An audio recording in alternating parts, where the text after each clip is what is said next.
Hello, everyone. Good morning for another great day of our UFMG Summer School on Brazilian Studies. I hope you had a good time. I heard what you did yesterday.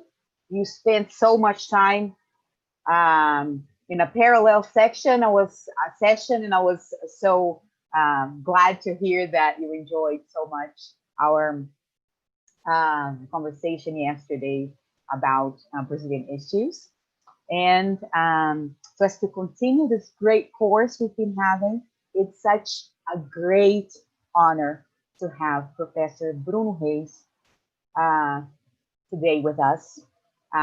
Professor Bruno is probably one of the greatest experts in Brazilian politics in Brazil, and we're really honored.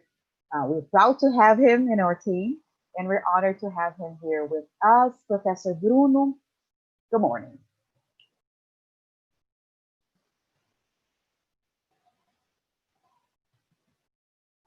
Professor Bruno, can you hear us? Okay. Now we can see you.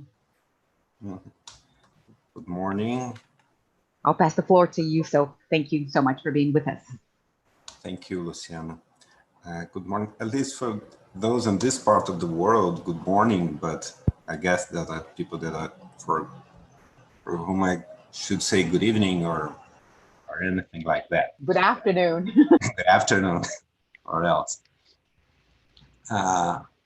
Well, let me take a look at my. Do you have my presentation here? I should share my screen, right?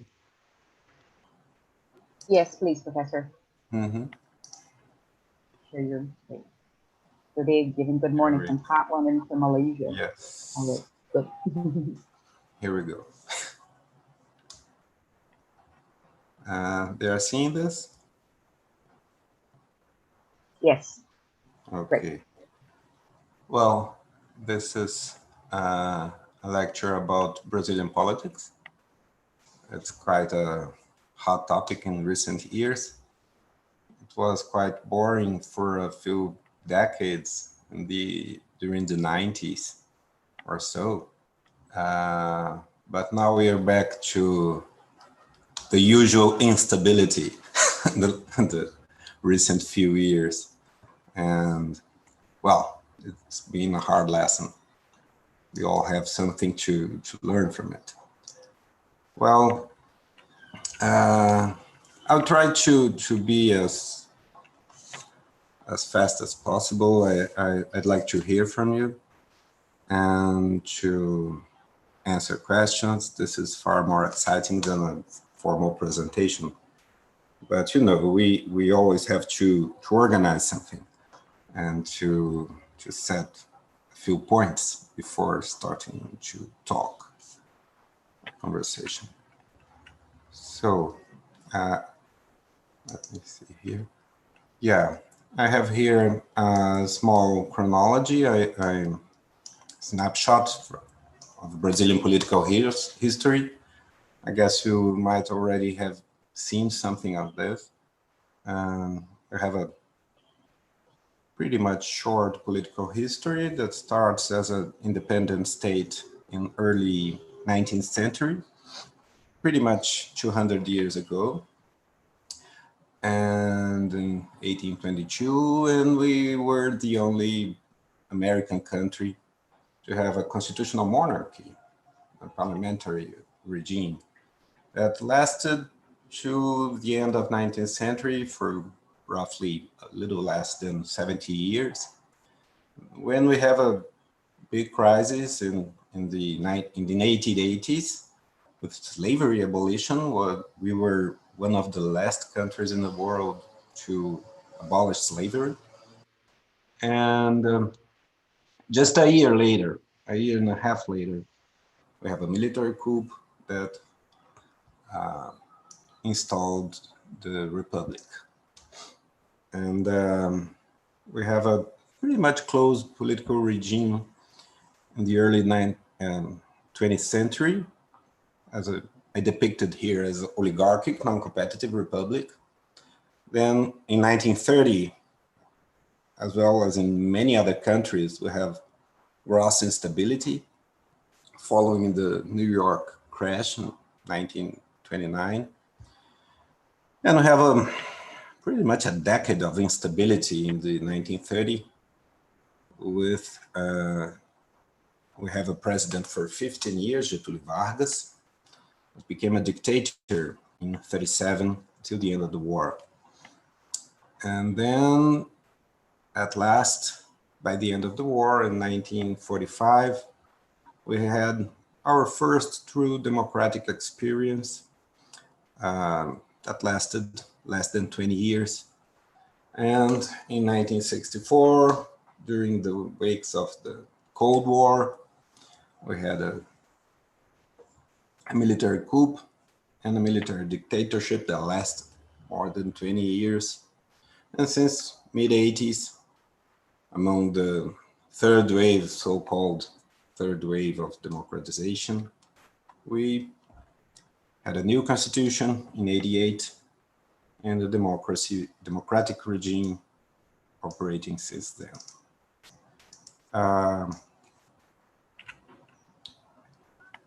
Here, a few data. We have our transition by late 80s and early 90s was not easy. We had political and economic crisis in parallel, and have in 1993, it's our last year before the stabilization plan that succeeded the real in 1994. We had 2,000% of inflation in 93. Our Gini was 0.6, our inequality index. We had 10 finance ministers in 8 years, 11 central bank presidents in 8 years. And the number of effective parties in parliament was 8.7, one of the highest in the world. Until then, only one democratically elected civilian president had finished his term, Juscelino Kubitschek, in late 50s. Then I just put up a few more recent data here in red. Things improved a bit. And after 94, we had annual mean of inflation for 20 years around 7%. Things deteriorated since 2014, that is my reference point here, but not really that much. We don't have inflation. We are in the middle of a recession since 2015, but inflation is low. Our Gini improved from our inequality reduced significantly from 0.6 to 0.552. I use the United States as a rough comparison here. Since 2013, and from 2016 on, inequality has improved again, has raised again a bit. But oddly enough, the stabilization, the economic stabilization still, despite the recession, still make its mark. And after 2014, things have not gone worse in terms of number of finance ministers, of central bank presidents, and things like that. Still, we had only 3 finance ministers during the 16 years of Fernando Henrique Cardoso and Lula, and only one during the first term of Dilma Rousseff. But in the second term, just a year, we had 2 ministers. But Michel Temer had just 1, and Bolsonaro till now had just 1, unfortunately. But the central bank presidents, here we have, you know, the legacy of the stabilization of mid-90s still holds on pretty much, despite of the recession, as I said. But, you know, despite the improvements in the economic scene in the last 2 decades, the you know, the political landscape, at least as long as the number of parties is relevant, has gone worse, has gone more atypical. From 8.7, one of the highest number of parties in the world, we raised to 13 effective parties in 2015. And in the last election, it was calculated in 16. It's a number of relevant parties. We do have, at this point, 30 parties at the lower chamber. And it's a world record at this point. You know, but in comparison with our history till the mid-80s, we had only 3 presidents in the 20 years from 95 to 2014. All of them were re-elected, but the third of them, Dilma Rousseff, faced impeachment, and then her vice president finished her term in 2019 when Jair Bolsonaro, a long-time enemy of democracy, got elected. Well, so Brazil not only has a multi-party presidential system with record number of parties, but also, you know, such a feature has to eradicate it, to stand at some point, and then derives from proportional representation with open lists in a bicameral regime with House and Senate, a federal state with 27 states, thousands of municipalities. I will follow the path of the most striking characteristic of Brazilian politics for those who take their first look at it. Lots of parties, both nationally and locally. Just to illustrate, at the lower chamber in Brasilia with 500 seats, 513, we got 30 parties after the 2018 elections. The biggest one with roughly 10% of the seats, the PT. The Belo Horizonte City Council, Belo Horizonte is our city where UFMG functions. In our city council, we have, you know, 22 parties for just 41 seats. So you have roughly 1 party for each 2 seats. The USA is an extreme opposite. Occasionally, I would take the US as a comparison. The USA is a kind of the alternative extreme, a duopoly among the same 2 parties for 150 years. It's not the ideal situation either. But the other extremes, at the other extreme is Brazil with 30 parties in just 1 legislature.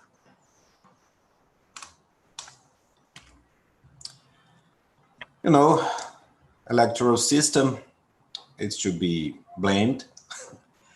It's not a sufficient condition by itself, but a necessary one. History, culture may be important, of course, in many ways, but decisively electoral rules shape the party system. We have the so-called Duverger law, after Maurice Duverger, a French political scientist of the mid-20th century. Majoritarian regimes of representation with single-member districts decreases the number of parties, to keep it simple. Proportional representation increases the number of parties. And in Brazil, we have a kind of an extreme proportional representation system, because we have single districts at states level. At the national legislature, we have just each state appears as one district. You know, Minas Gerais have more than 50 deputies, São Paulo 70. And if you have a district that covers the whole state, Then you have a high number of seats in many districts, with a low share of votes required for winning a seat. If you have, if Minas Gerais has 53 federal deputies in Brasilia, then for a party to elect, to get at least one seat, it has to get less than 2% of the votes. So it favors kind of a fragmentation of representation. And then you have individual candidacies in open, unordered party lists. You don't have just a party list where you vote in the party, and then the share of the votes of the party goes to people that are ordered in first name, second name, as it's usual in proportional representation. Here we just have candidates that belong to a party. And then if a party has, say, 10% of the votes, then it will have 10% of the seats, of course. But who will be the guys that will have the 10% of the seats? Will be the most voted individually. So they campaign for themselves. So the party label is not salient at the campaign. And then at last, the coalitions of parties could run as a single list, so a party would not even would not even need 2% of the votes in Minas Gerais. If it has some guy of its own, of this party, that gets a good position in the coalitional list at the state level. So it's really fragmented. And all this, it makes an uncharacteristically decentralized process that favors this pulverization of names from many, many different parties at some point. You know, it's not kind of this necessary. Under certain conditions, you might have a few parties under this system, but it makes possible a level of fragmentation that would be unthinkable in other systems. So we have a presidentialist regime that has to be coalitional, as used to be the case for parliamentary regimes. In parliamentarism, you have just the parliamentary election, then the distribution of seats, then you see if they manage to have a coalition to build a government.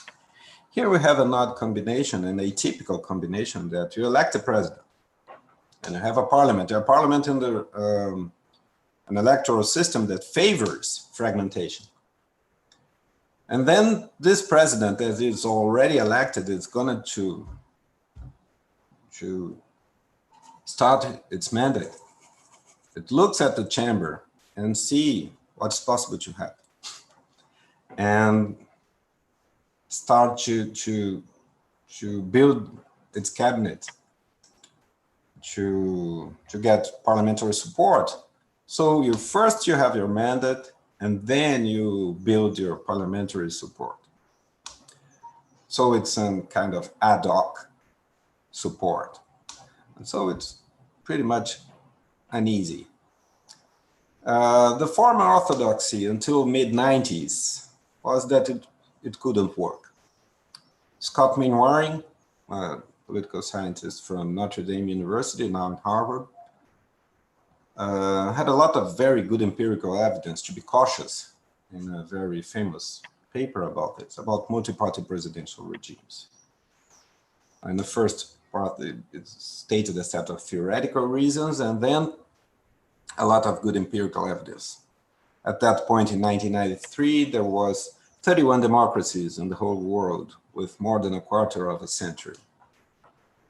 Only 4 of them were presidential regimes. None of them was multi-party system. And only one historical precedent, Chile, that ended with an incredibly violent coup and the death of the president and death of thousands of people in a few weeks after the coup in '73. Since then, though, lots of multi-party presidential regimes emerged in Eastern Europe in a semi-presidential fashion, in several African countries, and Latin America, among all of them, most notably Brazil. And the Brazilian literature about coalitional presidentialism emerged. Before I go into this, I will ask you a little patience for just one core analytical proposition that I deem important in my organization of the Brazilian landscape. It's kind of the problem of concentration and dispersion of veto power among distinct decisory points that is based on, it was formalized 20 years ago by George Sebolis in a book called Veto Players. The idea is that what I get from it, that more than kind of a philosophical or theoretical coherence, a good constitution should look for balance, a decision system in which some traits aptly compensate others. Kind of a, you know, in a decisional process, you may have a kind of a concentration of veto powers in structures that just the winner takes all, and that concentrate power. The biggest party got majority, more than 50%, and things like that. And the president got prerogatives to decide, this kind of a majoritarian institution that concentrates veto. Other dispositions may just try to deconcentrate, to have, you know, lots of party represented as in proportional representation, and kind of coalitional governments and things like that. But this is what Arendt Liebhardt called the consociational model. And, you know, thinking about veto power, the concentration, dispersion of veto power, made us to migrate from the idea of Liebhardt that somehow the regime should be either majoritarian or proportional or consociational, to think of it, of any regime as a mix of decisional points that should probably compensate each other with kind of instances that should concentrate power with others that should deconcentrate in order to get some kind of balance. So under this framework, this is my second observation in this slide, under such a framework, every system should be precisely the opposite of a consistent or typical model. They should be a good mix of institutions that concentrate power with others that disperse it. Proper balance. So the case of Brazil should, in principle, be deemed a kind of a balanced system. If a decision system taken as a whole should seek an appropriate balance between majoritarian and consociational traits, then one could analyze the Brazilian case as a system that compensates extreme dispersion of power at the electoral system with an extremely powerful presidency. Sugar Carey in the early 90s had explicitly depicted the Brazilian presidency as the most powerful of democratic world.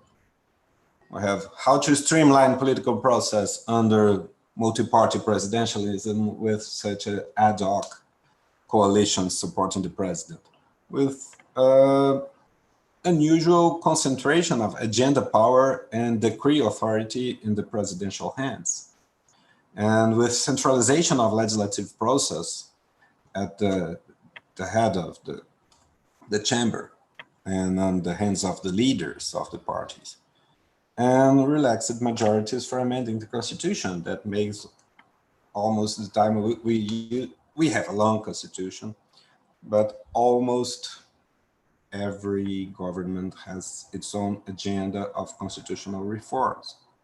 So it's far easier to amend the constitution here in Brazil, we need 60% at the two chambers in 2 rounds of votings, and far more than, say, United States, with that have the constitution, the constitutional amendment has to be approved in state assemblies. So here, an example of this compensation of concentration and dispersion of veto power. We may present again Brazil and the United States as kind of poles of a continuum with opposite solutions to the very same problem. At the US, a strictly majoritarian electoral system that favored the duopoly among only 2 parties by more than a century, a strictly majoritarian electoral system is compensated by strong mutual checks among different branches of government and a relatively weak presidency.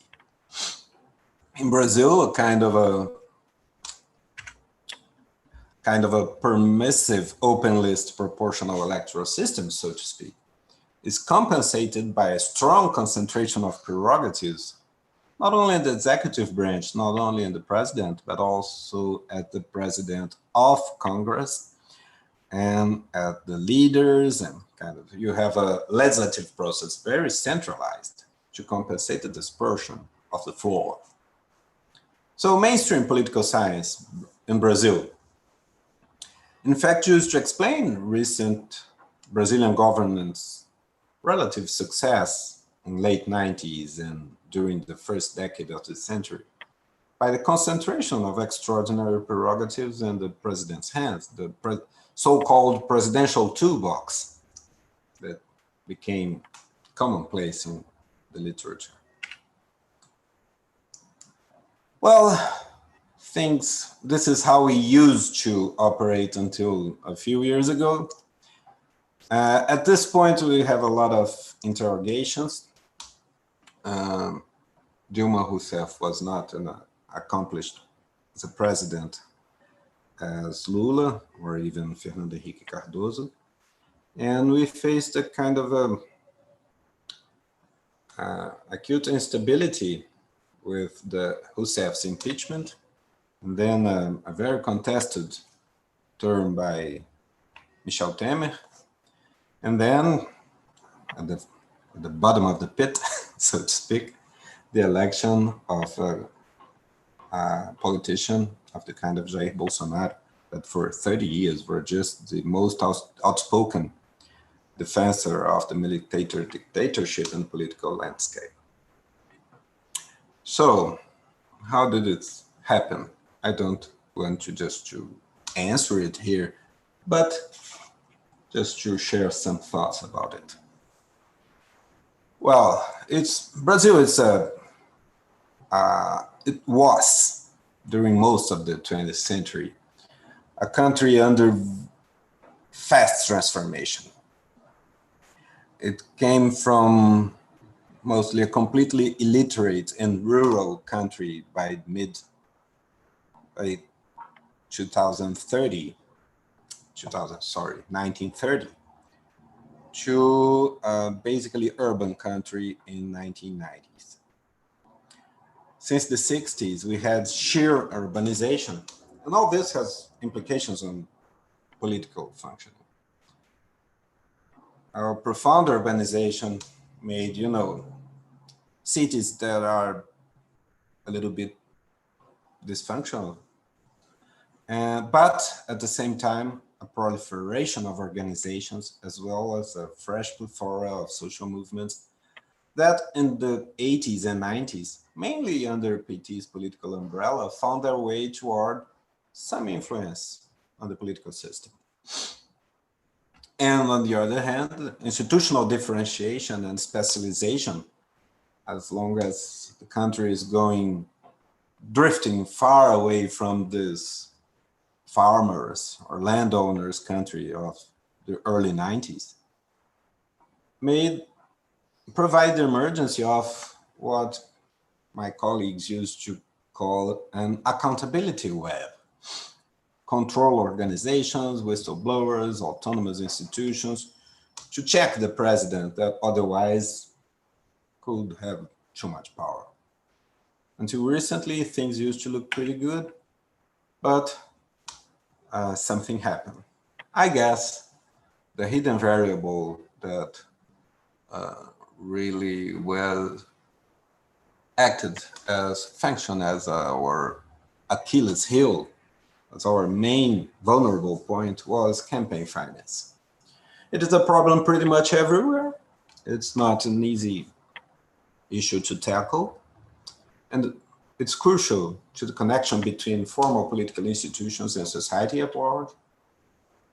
And it's a drain through which economic elites tend to exert disproportional influence over politics, not only here in Brazil, everywhere else. And a very clear way in the American case, just to keep on it. The Brazilian case has its own oddities, though, that made things worse and helped to destabilize the system. We had and still have a unique ceiling on donations proportional to donors' income. It's very odd. It's very uncharacteristic. It's a peculiarity of Brazilian case. Until 2014, corporations could donate proportionally to their own gross income. So that's why big contractors and banks and big donors dominated the landscape with hundreds of millions of reais in donations. And they were banned from donation at 2015. And so now just physical persons, just people can donate. But still, the ceiling is the same. We can donate proportionally to our income. So candidates have an incentive to look for big donors and to wealthy people.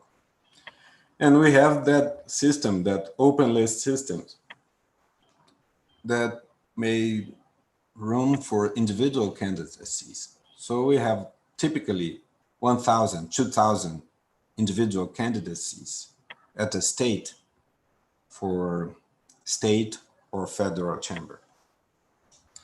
So we had too many individual candidacies, hundreds or thousands of candidates going after money with people in a problem that can be solved by a low number of donors if they are rich enough. So we have lots of candidates, a few donors. Usually you have to this problem all over the world. We have, a dozen or less than half a dozen candidacies or lists going after thousands of donors. The idea would be going after millions of donors, but typically it's a kind of matter of 1,000 people.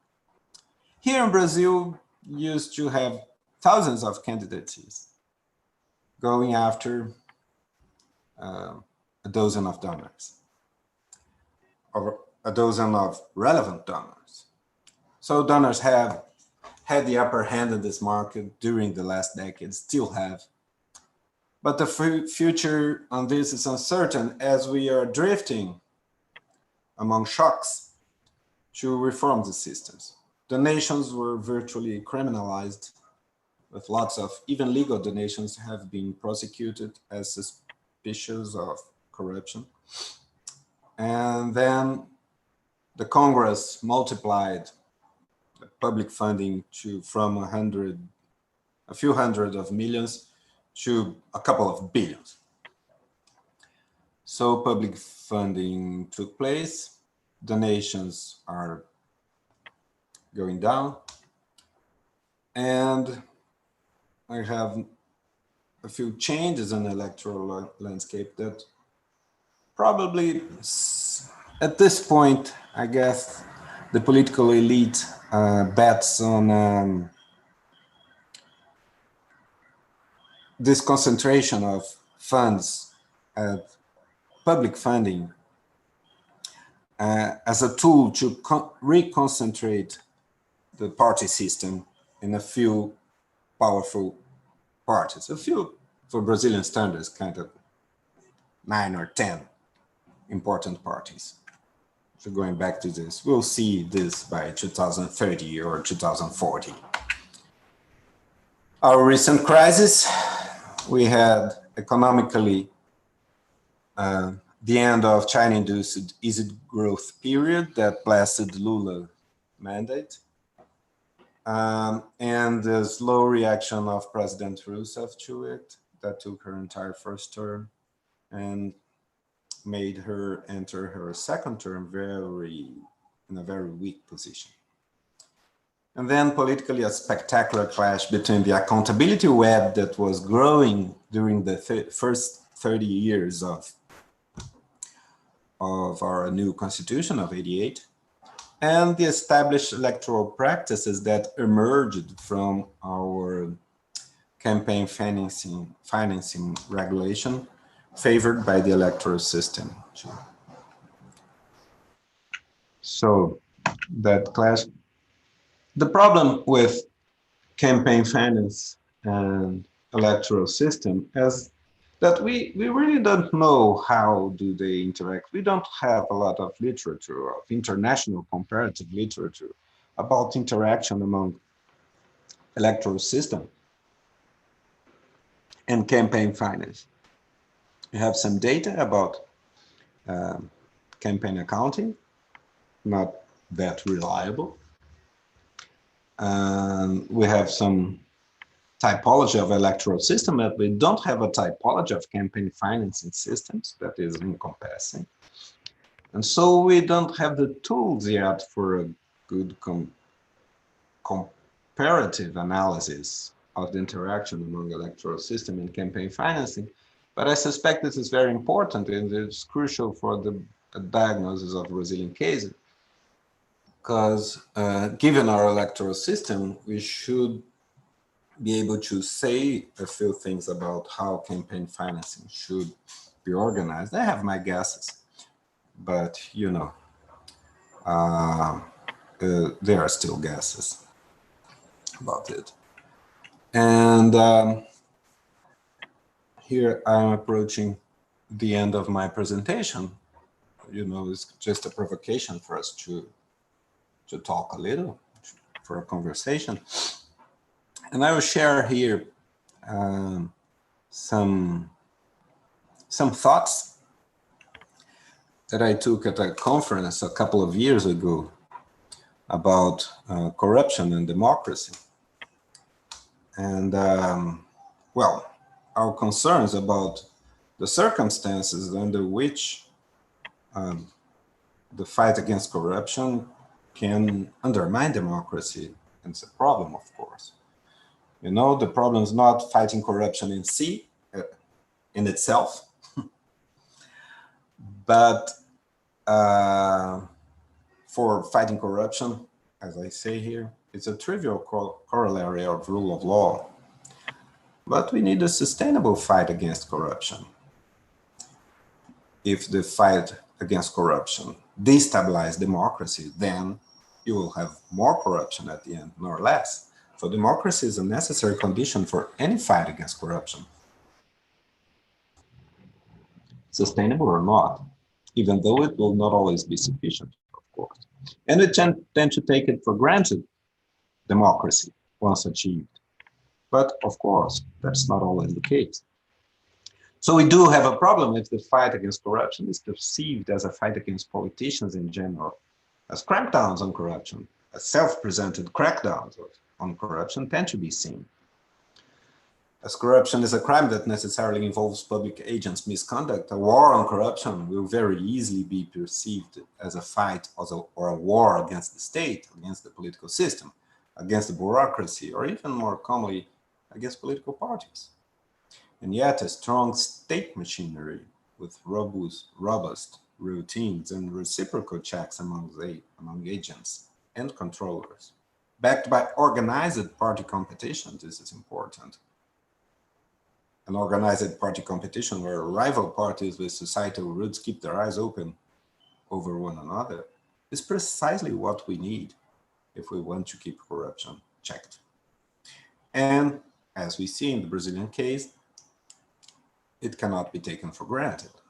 An institutionalized party system might take several decades in the making and may collapse, as we have seen in Brazil this year.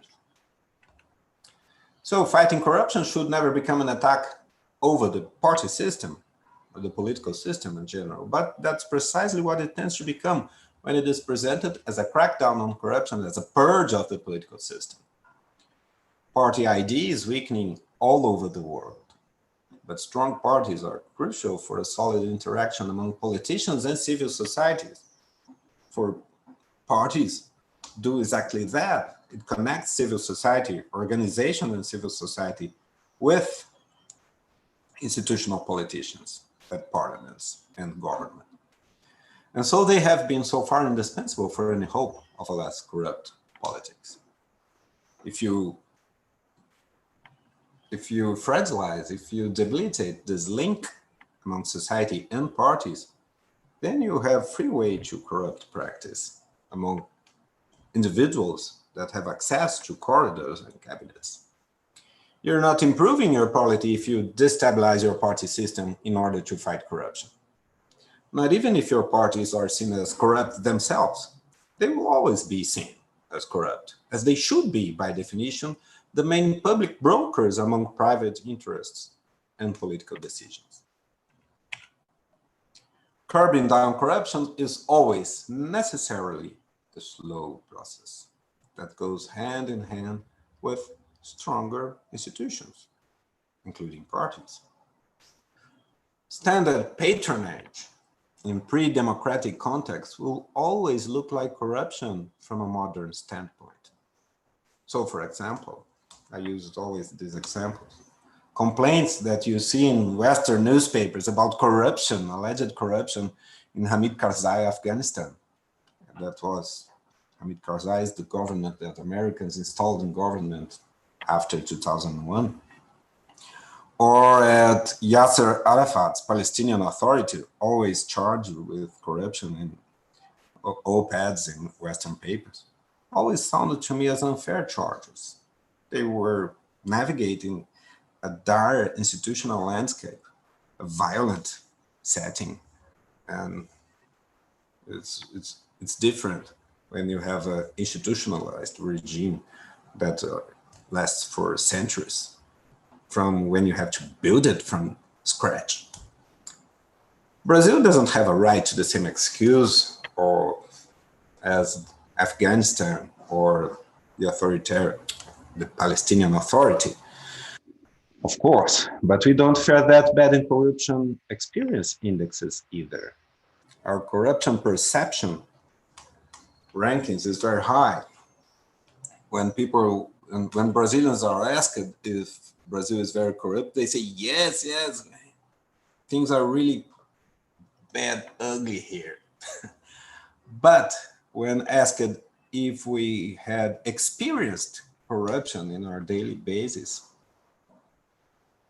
our rank is quite modest.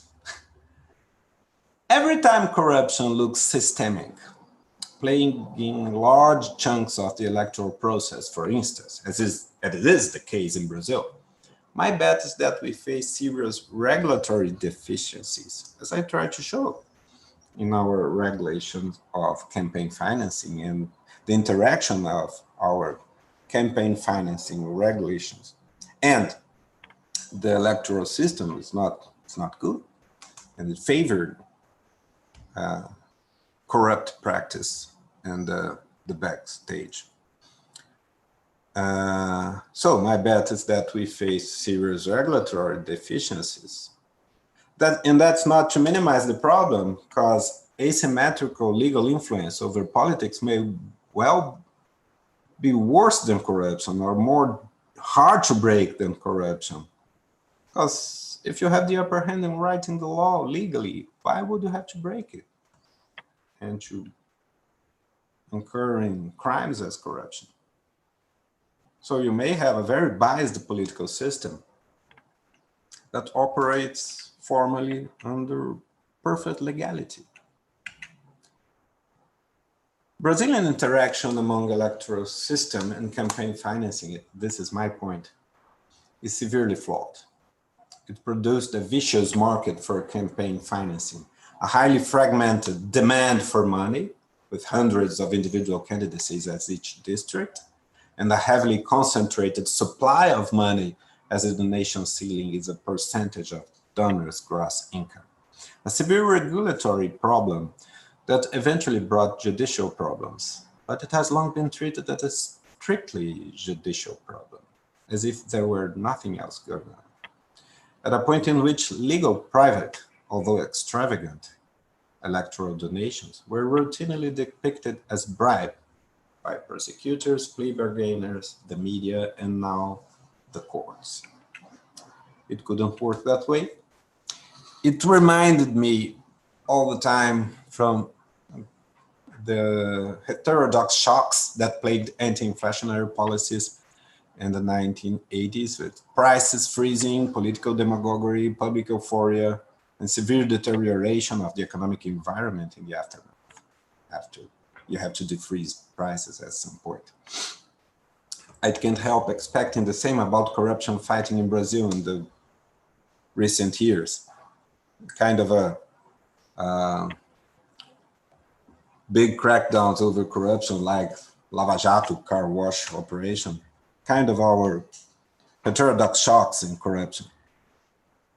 It made headlines, it made some public outrage or public euphoria in some places, media euphoria, but it is actually undermining the conditions of corruption fighting, just like the freezing of prices in the 80s were undermining the conditions to fight inflation. I can't help expecting the same, so about corruption fighting in Brazil for the next years. We may even destroy the political regimes and things will always look worse. And they are looking worse in recent years. Lava Jato is a conscious imitation of the Italian analogous operation in the early 90s, Mani Pulite. And the bad result of the Italian case seems to me already manifest. And now Brazil drifts the same way, with darker implications in our case. In our case, human rights and civil rights are by now electorally framed as dangerous leftism, and death squads are receiving a political carte blanche, with frightening consequences at the next corner. The fight against corruption is badly needed and welcome when it is itself strictly legal, conducted under established constitutional framing. Its success, though, more than big operations, require explicit routines, circumspection, and self-restraint by prosecutors, consistent checking, a better equipped accountability web that we were building. Most of all, in the last couple of decades, exactly the period that's now demonized by the people in power at this point. As lots of studies testify, we were building it. And Lava Jato itself, it's a testimony of the growth of this accountability web. But this web remained itself largely unchecked. Perhaps the worst legacy. The party might well have weakened controls over controllers by a mix of arrogance and naivety. At this point, Brazilian political system falls adrift, prey to an institutional predator that happened to seem weird enough to attract loads of people sickened by years of sensationalist media coverage of political corruption. The bigger chains of corrupt transactions are nowadays transnational, especially so under financial deregulation and the proliferation of tax havens and secrecy that allows for staggering figures of tax evasion and illicit international financial flows that eventually come back in forms of legal or illegal electoral donations. We cannot hope for a less corrupt political environment at domestic, at national or transnational level. Or, first, I would like to add, we cannot hope for a less corrupt political environment at domestic level with no transnational regulatory measures. And we cannot hope for a less corrupt political environment at any level if we just adopt the rhetoric of purging entire political system that new democracies had managed, however precariously, to build.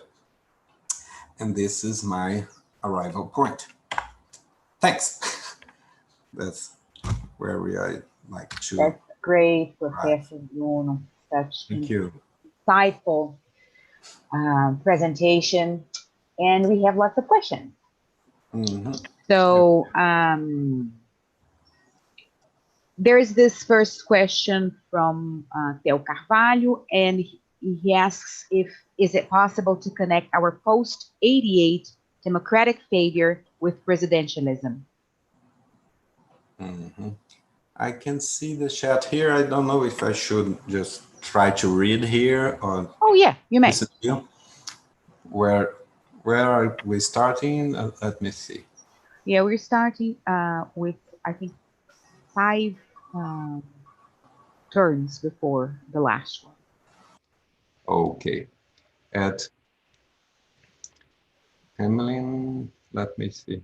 Yes, and then Isadora and then Theo. Isadora Nepomuceno. Yes. Could you talk a little bit about the BBB bench, arms bench, bala, boi and bíblia? Okay, arms bench, rural bench, and evangelical bench at the National Congress of Brazil, and how they influence bills which previously would be easily rejected, such as revoking the disarmament statute, reducing the age of criminal responsibility, creating the family statute, including abortion as a crime, among other proposals. Is this our first? Can we start from here? Yeah, there is a question before from Theo asking about the post-88 democratic failure in connection with presidentialism. Mm-hmm. Well, I would say, no, let's try to answer Theo this institutional questions more straightforward. I will answer no. The problem is not presidentialism itself. Of course, there is some kind of uneasiness of the interaction of presidentialism with multi-party systems. But the literature in the last couple of decades show how it may function. I don't see the system working much differently if it was parliamentary. You know, we'll probably will have some kind of a, you know, a new government each 6 months, and things like that. A crisis-driven thing. It would be a different landscape, but I think it will be unstable too, probably more unstable, since you have a mandate. The presidentialism facilitates some stabilization if the presidents manage to survive. Then you have 4 or 8 years of terms. And Fernando Henrique Cardoso and Lula were pretty much successful. So I wouldn't say that presidentialism is the culprit. But yes, coalitional presidentialism kind of a novelty in the international landscape. And it's hard to pilot. And so it's very demanding on the quality of the leadership. And I guess that we were lucky enough to have some kind of atypical figures in Fernando Henrique Cardoso and Lula successively, each one by 8 years. It provides us with 16 years of stability, but we were not able to take full advantage of it. We don't even noticed how fortunate was this circumstance. So this is my guess on this. About the bancada BBB bench, Bala, Boi and Bíblia bench, rural bench, and evangelical bench. Well, those are constituencies, so to speak, parliamentary constituencies. They were always being relevant in the last decades. They were somehow encapsulated by the governmental coalitions of Lula, Fernando Henrique, and Dilma. They were governists, and they had to share their influence with other people. The point now is that Bolsonaro government is peculiarly reliant on them. So people get, get somehow frightened by it. But the rural bench has always been relevant in Brazil. Typically, historically, a century ago was far more relevant than now. So it's a bench that has diminished its influence along the decades, but still powerful. The evangelical bench is the opposite. It's an emerging force. It's slowly emerging, but it's growing its influence. And it came to stay. It will not. Bolsonaro will fade away eventually. And the system sooner or later will restabilize in new ways. We probably will have in the next elections a decreasing number of parties. I think if we don't face a full collapse of the system, that I deem it's not the most likely scenario. But if we don't have a full collapse, we probably will have some stabilization for the next decades again. And then, but even though when Bolsonaro will become a figure of the past, of sad memory, and politics will be normalized again, the evangelical bench will be stronger than ever because they are growing. So I do think that never again we'll face a kind of a polarization that, something similar to the PT we will always have. Some kind of leftist party that is close to syndicates and unions and civil associations and things like that. This is the left camp. On the other side, but the opposition, the antagonist to it, never again will be some kind of self-described social democratic, social liberal figures of educated guys like Fernando Henrique Cardoso and things like that. The antagonist to the leftist camp will be some kind of pro-market, yes, economically, and more conservative in moods and cultural issues and values under the influence of evangelical vote, and more authoritarian politically, since we have normalized authoritarian speech by electing Bolsonaro president. So we'll have some kind of right-wing coalition that will be pro-market in the economy and conservative in morals and authoritarian in politics for a few decades. So the evangelical issue will become relevant. It will be growingly normalized. It will de-radicalize itself in due time. But at this point, they are just becoming outspoken and they are happy to become influent and they are not going away. But rural no way back. So yeah.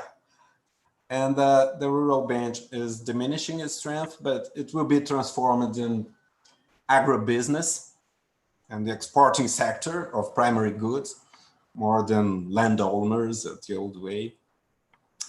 And the arms bench itself is really the core constituency of Jair Bolsonaro himself. It's more. And this is possibly, they are living as kind of a high day. at this point when Bolsonaro is president. And the rotten, so the darker groups in repression apparel is having his day of glory. So at this point, so all this uneasy closeness between Bolsonaro family and homicidal groups inside police and militias and things like that. You know, this is atypical. This is not a normal state of things. It's very worrisome. If it takes hold in power, it's really the worst case scenario. The most likely at this point is that Bolsonaro itself has a lot of difficulties and problems because of this proximity. So the most likely scenario at this point that it may be just a passing state of things when you have the presidency so close to this kind of groups, and then you have to recede. The problem is that it not necessarily will take place in a peaceful manner. We may see violence, occasional episodes of violence, of rebellions among police and the states and things like that, that made the whole process very turbulent. But you know, it can go much farther than this. It's hard to see things getting worse. So it's the three Bs here. They obeys to different dynamics. I would say that the rural one, it's morphing itself in a kind of agribusiness exporter sector. The evangelical one is on the rise and came to stay, and it grows stronger. It may grow more moderate in due time, but it will first grow stronger. And the arms bench is just most likely a fading, a passing fade. Right? This is how I see at this point. So, Emily Magalhães, a lot of people say that Jair Bolsonaro is a threat to Brazilian democracy. Is the threat real? Yes, I would say it's real as a threat. Are there any chances we could go back to a military dictatorship of something like that? I would say no. Do you think the army would support him? And that's the point. I don't think so. Yeah, we don't know much about the military as we know about Congress, of course. Congress is just an open house with lots of data for us to mingle with, and not the case with the armed forces. But we have many signs in the news in the recent weeks of uneasiness and some kind of divisions, of subtle divisions among the forces.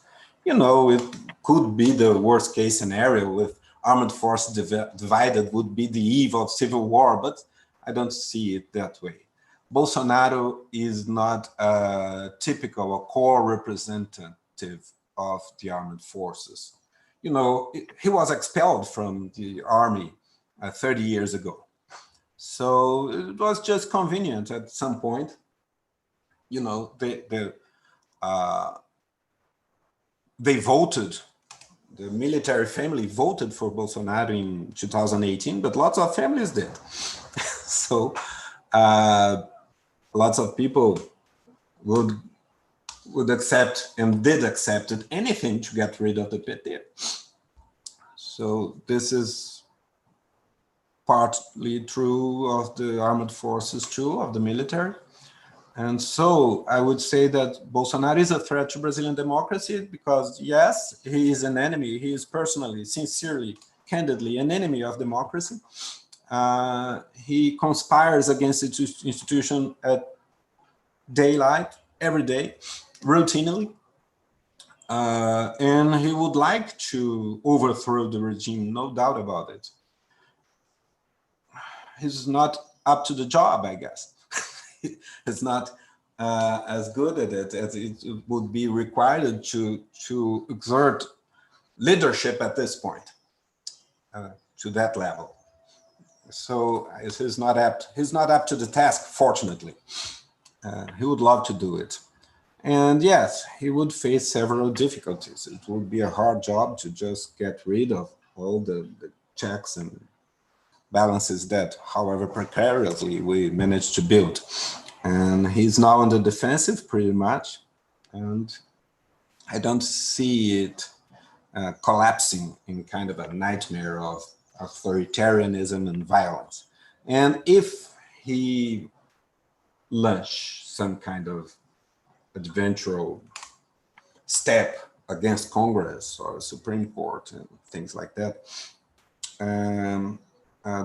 he will not have the military unified behind him.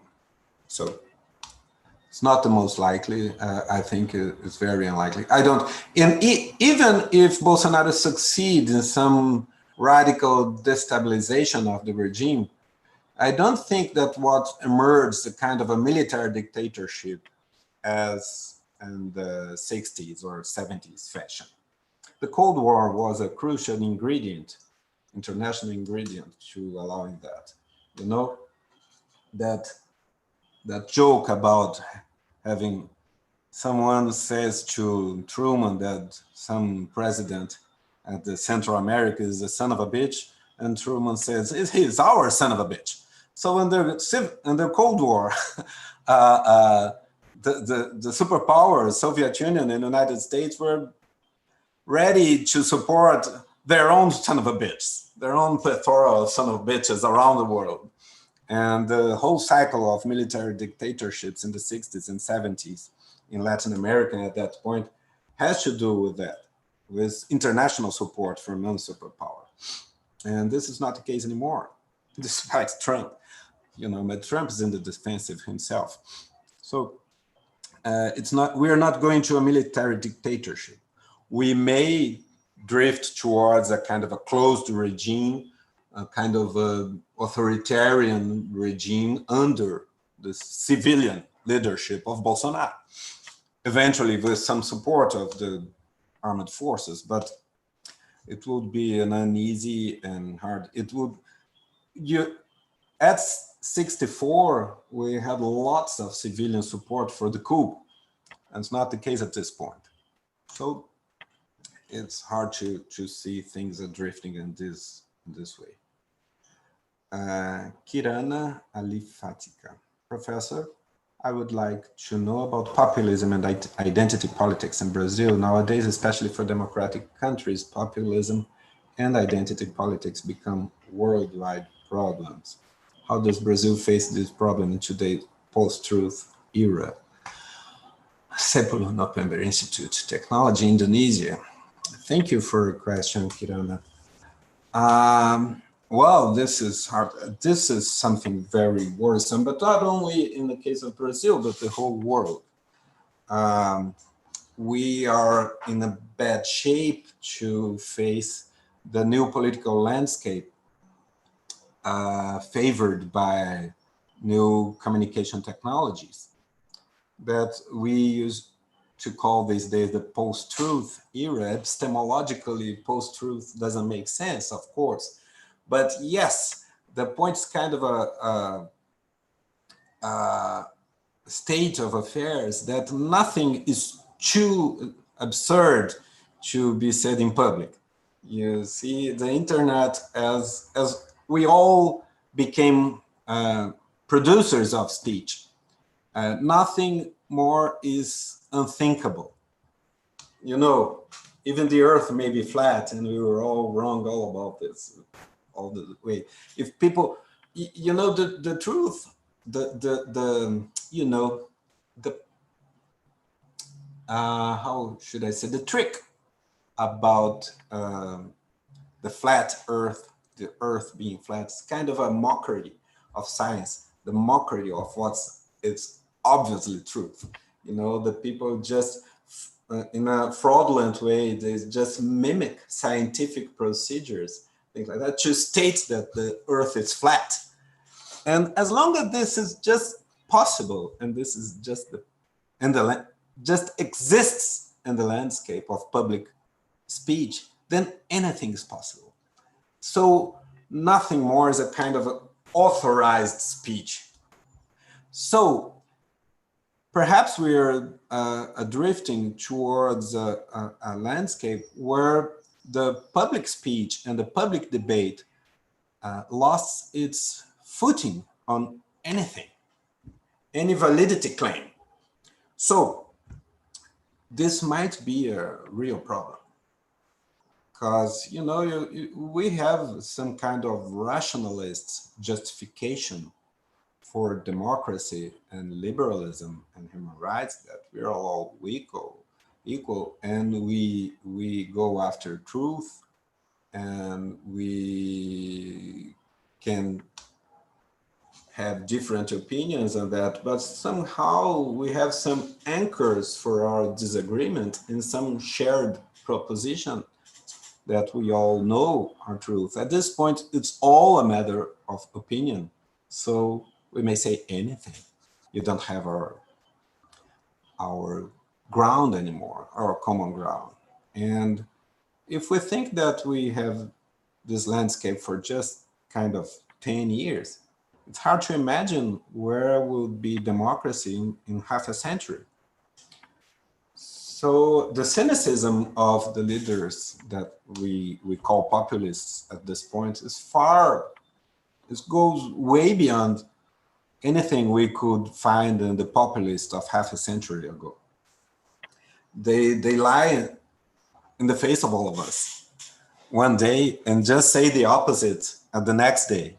And it's okay, we are just tweeting lots of anything and we get away with it. We don't have a ground to the discussion. So it's really worrisome. And it makes possible absurdities like Donald Trump and Jair Bolsonaro. And I think they are going to be, Trump and Bolsonaro themselves are going to be short-lived. I think this is the most likely scenario. But the ambience, the intellectual, cultural, and political ambience that made them possible is not going to fade away. So this is really a problem. We are not at all prepared to face these problems. We do not even have a clear diagnosis, much less we have a strategy or an antidote to those problems. We are going to live with it for a long time. I don't know what will be of democracy because of this. Arina Galitsina from Russia. Thank you, Professor. Recently, we've been wondering why did people voted for Bolsonaro? What was the reason for such a drastic change after Lula? Was any results falsification involved? Could you please explain it from your competent point of view? Thank you. Thank you, Arina. Well, we were all surprised. So maybe our point of view is not as competent as should be. But it was made possible, besides what I was talking to Kirana, besides the internet, it was made possible by the corruption crackdown of recent years that kind of demoralized the entire political system. Everything, you know, it's different from just heard from it abroad. It manifests inside of the country as a daily night news. Our news program at 8:00 p.m. every evening at Global, that is the channel that everyone is just seeing, about politics for 5 years was corruption, corruption, corruption, corruption, corruption. You don't have political news anymore. You just have police news. Just it's a kind of a crime news all the time. And the art that, you know, goes behind the talking heads at the news, it's just kind of a plum with rats over money that illustrated the political news for 5 years or 6 years. People were sick. And they were just going to vote to anything that sounded different. And at this point, after you do this with people, you can't really blame them for just throwing away with democracy. Because the news are just framing politics as crime, crime, crime, crime. You don't have a kind of a nuanced coverage of what's going on the one side, on the other side. The complexity of matters. We were not talking about campaign financing regulation among all of it. We were talking about punishing criminals. And Lula itself was the target of an investigation. A very odd, a very unprecedented investigation that put him in bars for a year. So, and the election took place in this atmosphere. So you have Bolsonaro was oddly a deputy for 30 years, was one of the oldest deputies, but still he was the most outspoken, not only critic, but enemy of democracy. And so it was somehow things fitted for him. And most of all, he was a target of an attempt against his life. He was stabbed by the beginning of the campaign. And at the moment where Geraldo Alckmin, the candidate from PSDB, was just starting to have, he had the support of lots of mayors, and Alckmin had the support of lots of mayors and of Centrão, of the plethora of small centrist parties that was going with him, not with Bolsonaro. They are supporting Bolsonaro at the Congress now. They were going with Alckmin. But at the second week of the campaign, then Bolsonaro was stabbed and was removed from the campaign. It was just kind of frozen and mythified. And he had as a friend put me, he had the face of Christ. And so he was just facing sacrifice. And he was silenced for the rest of the campaign. He didn't campaign, and Lula was out. And so at some point, Lula was very successful in transferring from prison his votes to Fernando Haddad. Fernando Haddad went to, with just 3 weeks of campaign, went to the second round with 30% of the votes. For a few weeks, then it seemed that Haddad could pass, but then you have the move of evangelical voting in the evangelical church that, yes, expressly, explicitly, and openly supported Bolsonaro. And at this point, Bolsonaro had the upper hand and made a safe lead that hanged to the election day of 10% of the vote, 55 to 45. That was the result. So things are maybe pretty messy. No one was seeing it as much likely a year before, but well, as Americans said, shit happens. And it happens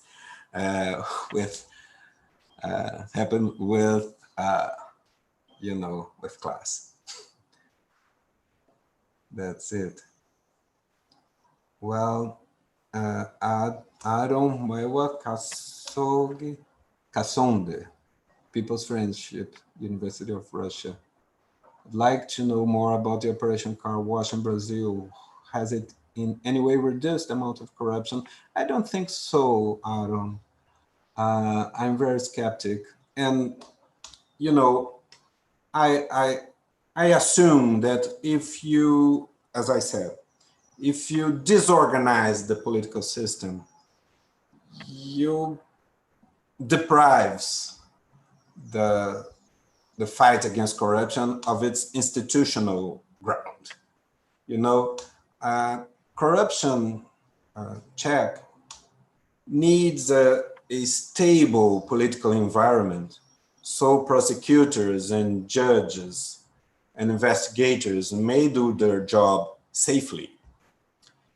If things go too murky and too uncertain, the risk of violence grows. And if the risk of violence grows, and political violence, then the risk of corruption fighting and corruption investigation grows along. If the government is close to militias, then it's dangerous to create problems to this government. So this is clearly the case. Bolsonaro has a far more aggressive posture towards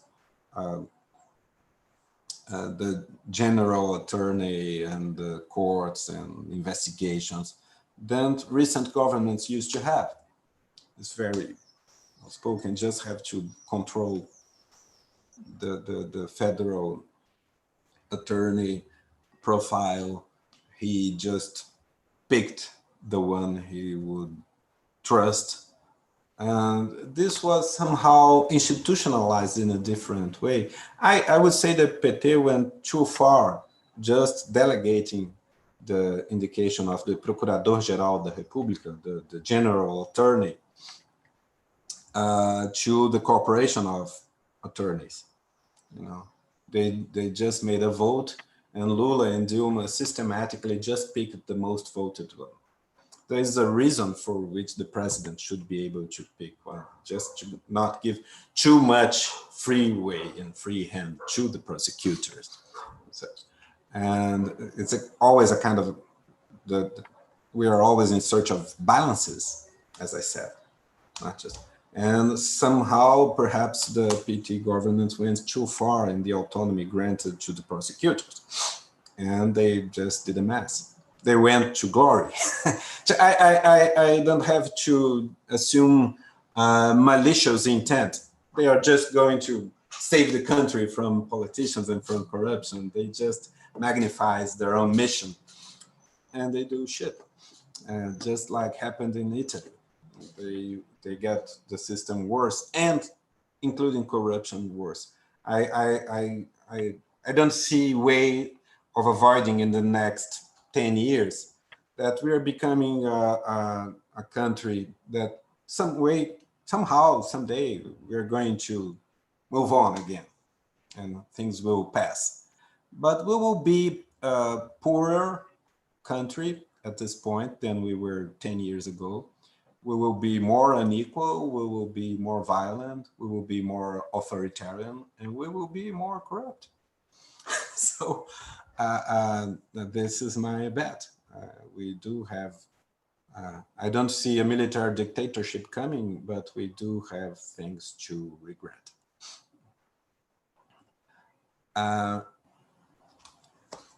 Carrie Bell from Queen's University, Belfast. What do you think caused the political shift from left to extreme right in Brazil? Can it be blamed solely on PT government? Do you think it follows a wider global trend? I think we had this conversation at this point. Yeah, I wouldn't blame solely the PT government. I would blame, first of all, we do have a structural institutional frailty that doesn't rely on presidentialism or over coalitions, but instead, and I would say bad interaction among campaign financing rules and electoral system. This is where was our structural fracture. And on the other side, it engendered, how to say, a bad political environment in the backstage of campaign financing, a vicious political environment. And on the other side, we had all this accountability web growing in autonomy and confidence. And then the clash, a spectacular clash, catastrophic one, that was facilitated by economic crisis by the beginning, the mid of last decade, 5 years ago. And, you know, low adherence of political culture to institutions, to a constitution, to the rule of law, things like that. Just they wanted blood, but I don't think it's that too different in many other places. So it's all a mix of a kind of a perfect storm that made a terrible. The problem is not the ascension of the right to power in itself, but that it takes place under a type like Bolsonaro. It's the last of politicians. You know, this is really from the guts. Bolsonaro was just, if you had, it's just a joke I used to tell that when Dilma Rousseff suffered impeachment, people were at least shocked with the posture and the profile of the congressmen that impeached her. But Bolsonaro was the worst. Bolsonaro made a speech at that night praising a torturer, things like that. Any one of 500 politicians that were elected a year later would be more normal than Bolsonaro. Bolsonaro was just the one that says things that in any other environment before this post-truth environment would be unacceptable at all. If we had strong institutions, Bolsonaro would not only not be elected, it wouldn't be able to run because he's so explicitly intolerant. But they are not. And the adherence of population to the institutions is not that strong. They will be willing to a strong leader apt to do what is right, whatever it is. But Bolsonaro is weak enough and his background is weak enough to be stopped probably by the institutions that we have, good or bad. So we're just in some kind of a middle. The classic question that is everywhere these days, if institutions are working or not, it doesn't allow just straightforward yes or no answer like that. They are working, they are not working. They are working, they exist, so they work. But are they strong? Well, they may be strong enough to stop Bolsonaro, but they were not strong enough to avoid the election of Bolsonaro. So this is my stand of this. Well, let me see. Caribel. Cassie now. Cassie, yes. Cassie was wondering, since Brazil has a history of military dictatorship, what is the relation between the military and political today? To what extent does the military influence the political? This is hard to answer, Cassie. It's a very good question, thank you. But you know, as I was saying, we don't know the military as we know the Congress, at least as political scientists. But I don't see things deteriorating towards a military dictatorship. You see, military dictatorship properly, we had one. We had from 64 to 85. And it was properly a dictatorship during the period of the Institutional Act number 5 from 68 to 79 for 11 years. It was really the president could do anything mostly. And before that, we had awkwardly stable government under the monarchy, from most of all from 1840 till 1870. Then you have agitation among abolitionism and republic.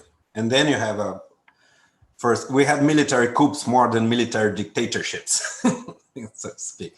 So typically the military coup was just empowering some civilian government or former military. You have a military coup that instated the republic in 1889. Then you have two generals as president, but they were duly elected. And you have some violence until mid-90s. A good deal of infighting inside the armed forces, most among the army and the navy. And then you had a kind of the civilian take place and the monarchical elite takes over again in 1900 on until 1930. And you have a kind of a closed oligarchical republic. And the military became rebellious, but against the regime from the 20s on. And then you have another military coup in 1930 that installed Getúlio Vargas in power. Getúlio Vargas was not a military. And then you have another military coup that removed Getúlio Vargas 15 years later in 45. And then you have a constitution, democratic one, and elections. And I have a lot of military rebellions in the 50s and the early 60s. It was a very unstable period. But you have even a military coup to assure that the president-elect took over the office. You know, when Juscelino Kubitschek was elected, there was a plot to avoid to prevent him from assuming office. And then there was a plot inside the plot, a coup inside the coup that just granted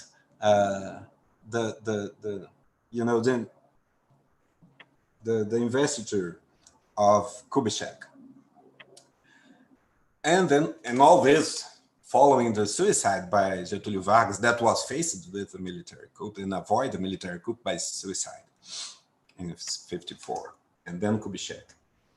And then you have a rebellion to try to avoid João Goulart taking power in 61, and then finally the coup in 64. And then you have 85 and 30 years of military professionalization. As long as we could see, there was kind of compliance by the military with it. And, you know, all the destabilization of recent years provide an opportunity for groups to take a hold on powers, and they went. And the political frailty of the Bolsonaro scheme induced him to rely on military personnel. So by now, the government is full of military, far more than under military dictatorship. So, but I think it's kind of a passing state of affairs because, you know, it doesn't unify the military as just wanting to take hold of power. But, you know, power is good. Power makes some privilege and opportunities and things like that. And as you say, as goes the cliche, power corrupts. And I guess that people will miss corrupt politicians when they face corrupt military people, because politicians have to get elected, and so you have a way to get rid of them. And you don't have such a disposition for military officers. So it may face a problem. But it's kind of a big question mark at this point, a big interrogation. Thank you. Denise Alves Santos. Professor, could you talk about the medians on Brazilian political parties and the stability of the past governments, and what can explain the rise of the far-right parties in our society? You know, I do think that Brazil doesn't have a kind of a culture, a democratic, crystallized culture. If you do a referendum in many issues on death penalties or abortion, will always have the authoritarian result.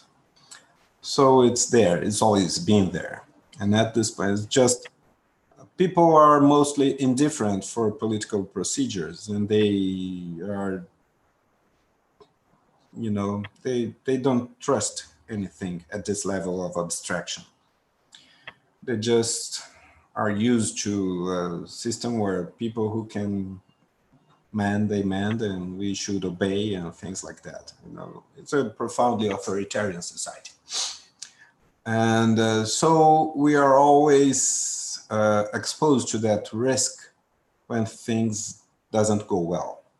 An economic crisis, under corruption scandals, it's very easy to disqualify and to the political elite in Brazil. So I do think that usually the medias do the lip service pro-democracy, but they are, you know, they go after a public, they're avid for, you know, for depicting the good guys and the bad guys, and to punishing the bad guys and awarding the good guys. And when you just frame things like that, you're not helping. You're just, you know, you're just turning people more prone to the savior, to the figure of the providential hero. There's a good guy going to save people. It's not the way things go. You know, the solutions are far more tedious. We need routine, we need routinization, we need good bureaucracy, well-trained bureaucracy, and good administration of things. This is how you will cope with corruption eventually. This is the thing. But, you know, it doesn't sell news. So it's kind of it's a vicious circle, hard to break. It takes centuries or decades. Isabel Ávila, UFMG. Would you say that here in Brazil, the formation of the Federal Congress, the mostly white men, still reverberate with country's oligarchic past? No doubt. Thank you, Isabel. Surely. It's a very, you know, when my grandparents were born, slavery was over for basically a decade. It's not long ago. It's just, my grandparents that I knew personally were raised by former slaves. So raised at the house of their masters, their former masters that became their employers, you know, in that awkward way that reverberates in domestic labor and paid domestic labor in Brazil till these days, that, you know, relies on very old structures that are ethnic and sexual and everything you can imagine. And of course, it has its own, it's a burden over democracy, over aspirations for democracy and the political system in Brazil. And yes, but we have some traits that turns hard to, you know, the open list may seem a kind of refreshing institution, you know, instead of the parties, the electorate, voters are just saying who is the first and the second and the third. At face value, it's a nice disposition. But the problem is that when you are in a dispute among hundreds of candidacy, we are most invisible. And then the structures insinuate themselves in an even stronger way than it would be inside a party convention. The party convention is a public event for which the party has to respond and with which consequences the party has to live during the campaign. But if you don't have, if a convention is just an administrative instance that just stamps the candidacies and says, good luck, we're with you, you're on your own. And the old structures just, you know, white men will have the best hubs, will occupy the best hubs for the flow of money that is dramatically necessary for funding a campaign. And then if you alone is not able to raise the money, you're out. This is why Brazilian legislatures are one of the worst feminine women's representation in the world. We have some 10%, used to have some 10% of women in Congress. Why? Because of that. If we had closed list, the party would have more than 10% of women in their list because they would have to explain it during the campaign. But if you just leave to people, well, people told, people spoke.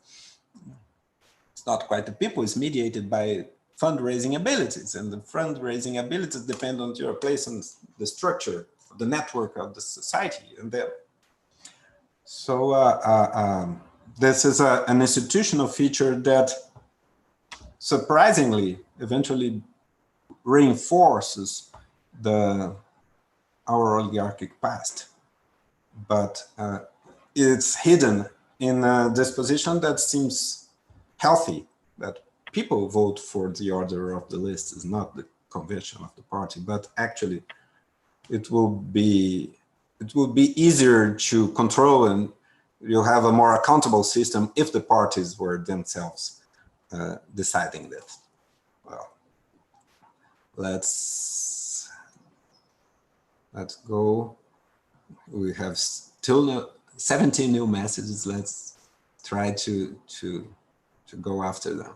If not, Professor, what we have been doing is, if some questions are left unanswered, then they might be able to forward them to you in your email, so you can be able to answer them, right? Sure. So that we don't go over time too much. Okay. I'll try to do them. I think we have a chance. Yeah, we have 15 minutes still, so I guess we might. We may have some 20 or 30 minutes. Let's go. So, Polly, what led Brazil to such a strong polarization? This kind of feeling on the population have always been there. It was constructed by the media. You know, the good guy after bad guys, and the kind of uneducated grasp of politics that we have, it facilitates it. But polarization is also, people say that it's facilitated by internet too, but the evidence about it is mixed. But it's the feeling I have as an internet habitant that, you know, we consume just the talking points that are most smashy, just the have more punch and not quite the nuanced analysis and things like that. It's true even for us analysts. So we may have something at the technological scene that favors it. You have some polarization also in the United States recently to give support to this. I'm not sure. But, you know, also times of crisis, when economic crisis, and people get their lives worsening, you know, it affects the mood of the people. They get angry, they get intolerant, things like that. So under prosperity, things smooth their way. Under crisis, they make harsh. If the news had the profile I depicted a few questions ago, then you have kind of an environment that stimulates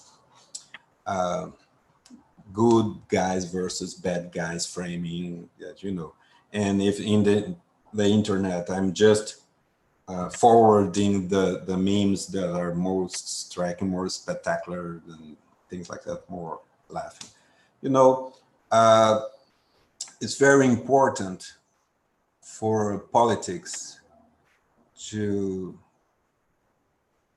for it to not get nasty. It's very important that the networks inside society, they're mutually encompassive. It's a very, very old pluralistic recommendation of American political science from mid 20th century, from the 50s. The ology, of multiple affiliations.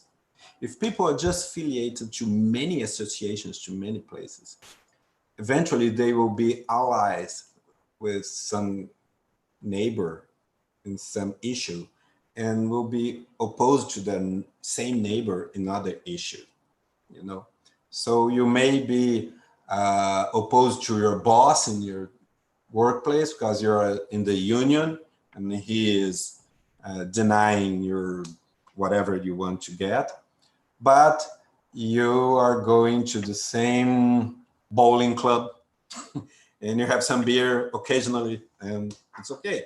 If the society allows for such a mingling of groups, it will be more stable, more tolerant, something like that. If it's fractured and I go to the union, my boss go to the other bosses, and I play bowling with my union mates, and the boss play bowling with their mates, then you have a fractured society more prone to stereotypification, actually, to dequalification, and to violence, and to intolerance. So it's easier to depict someone as evil if you don't know them. So, and it's very characteristic of the American case that they had their fracture. Where relied the fracture of American politics? On race. You have the perfect mimic of the white society in white neighborhoods, in black neighborhoods that have the black churches, etc. So you have white churches on Sundays and black. So you have white neighborhoods and black neighborhoods. And the whites go to the white church and the blacks go to the black church. They didn't meet even in church. So where did we see violence in America in the last century? Among the race divide. There are two worlds. They didn't inhabit the same space. They didn't share the same ground. No place. So in Brazil, it's a kind of in the last election, there was a lot of stereotypification of groups. The perception that, some right-wing people could have among universities of gay kids and things like that. And it's a shocking caricature. But in a good proportion, we do similar things about evangelicals. We deem them as intolerant, as authoritarian, as regressive, as backwards. And eventually we know very few of them. And this may be part of the answer for the mutual dequalification. As society is segregated, as people doesn't share living in common spaces, as rich people hide in closed gates, condominiums, and poor people go to the periphery and to slums and favelas and things like that. And those are territories with invisible borders that cannot be crossed. Then you have a society that will hardly ever be democratic and will be prone to violence. This has always been there. The unfortunate thing, well, inequality was diminishing last decade. Universities at last are a bit more open than it used to be. It will produce good fruits in the decades to come. But Brazil is one of the most unequal countries in the world, and the 10%, the richest 10 or 5% live their lives in an entirely segregated manner from the rest of the people, from gated communities to shopping malls and cars with their windows closed and things like that. So people don't know each other. So they are prone to demonize each other, and we are a society prone to violence.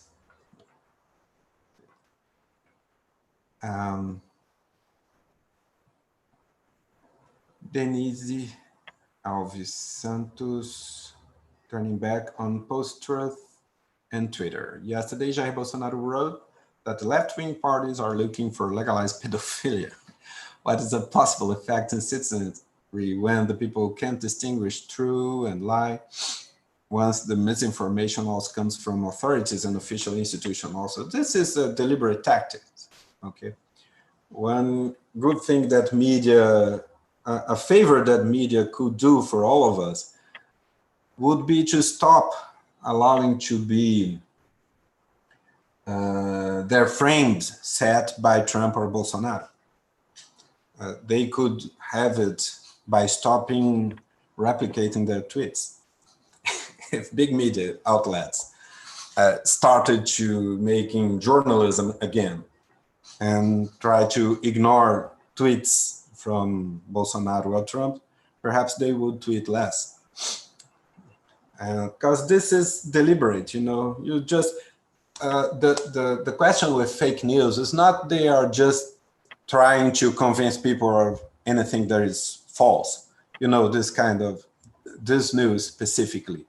They're not really caring if people think that left-wing parties are looking for legalized pedophilia. They're just spreading confusion. This is the point. They're just polluting the environment of public debate, so it loses tracking, it loses relevance. They don't want a political debate, a serious political debate on anything. So they just spread confusion. They spread it's on their interest that we spread the idea that the earth is flat. Because if it's plausible, it seems plausible in the pollution of the web, that a kind of a mimic, a fraudulent mimicry of scientific discourse stating that the land is flat. So anything goes. So you just say anything, everything. You know, the fake news, strictly speaking, were always present. But we have one political debate. We have common knowledge of the political debate. We were all setting the hard ball were always present in political landscape. The example I like to tell in this is a 1989 election among Fernando Collor and Lula, when Collor was elected president. 1 week before the election, Lula was closing the gap, and Collor resorted to a hardball that was just bringing to surface the news about Lula's teenage daughter, Lurian, that was born outside marriage when he was not married. And Collor surfaced that Lula has considered abortion and brought it in political ads It was an outrage. It was a scandal. It was a scandal for everyone. Collor eventually won the election, but it's hard to tell if he gained votes or lose votes at the end of the day with this maneuver. You know, so the dirty tricks were always on the landscape. But it was dramatic. It was relevant. When Collor made that decision, he knew it was a dramatic one. He had to live with it, for good or for bad. He would win or lose, and he took her chance. It was the whole country was watching, and the days after, both campaigns had to deal and to respond about that. Not anymore.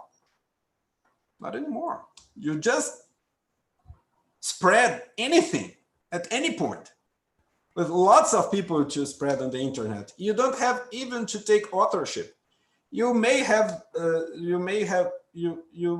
say X and non-X by the same campaign on the same day for different constituencies.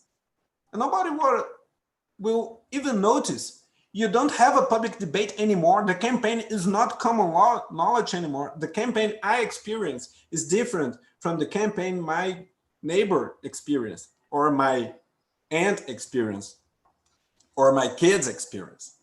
We have, each one of us have our own individual campaign tailored for us. And so it's impossible to have a public debate and a political debate and one campaign. So it's really, it might really undermine democracy. So it's Professor, we are running out of time, and we have another class just after this one. Okay. So I would like to ask then the other questions to be addressed to Professor via his email, and I think he'll be glad, and they're very nice questions, by the way. Professor, thank you so much for your presentation. Thank you. Today. So much for being here again. It's such an honor to have you here, and such an insightful session. We have very interesting questions, but then we're under this political turmoil, right? So everybody wants to ask questions. We don't know what's going on. We want a crystal ball, and you know, you're wanting you to come and say this is going to happen, like you were like a fortune teller or something. So it's such a nice topic to address at this point, and I'm sure everybody's delighted. And then I would like to ask everyone to open up their cameras so that we can see you, and then the professor can also experiment the diversity of our audience. Okay.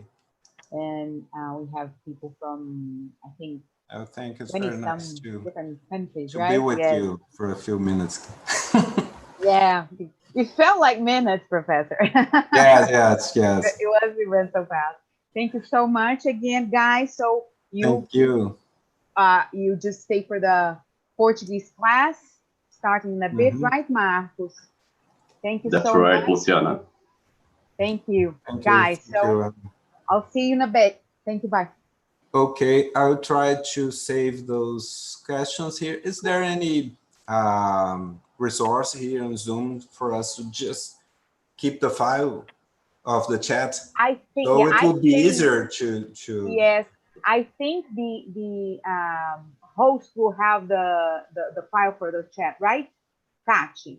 True? Not true. No. But I think you do. I think yes. Once it's finished, we have the whole file for the chat. We saved the chat. Okay. Yes. Okay, I'll take a look and everything, and I'll try to. I don't know. I will not be able to answer, but writing. Maybe give us some insight. Each one, but perhaps just you know, some interesting just ones. Write a few words, trying to answer all of them. Okay. That's perfect. Thank you very much. Bye, guys. Thank you. It's a true pleasure.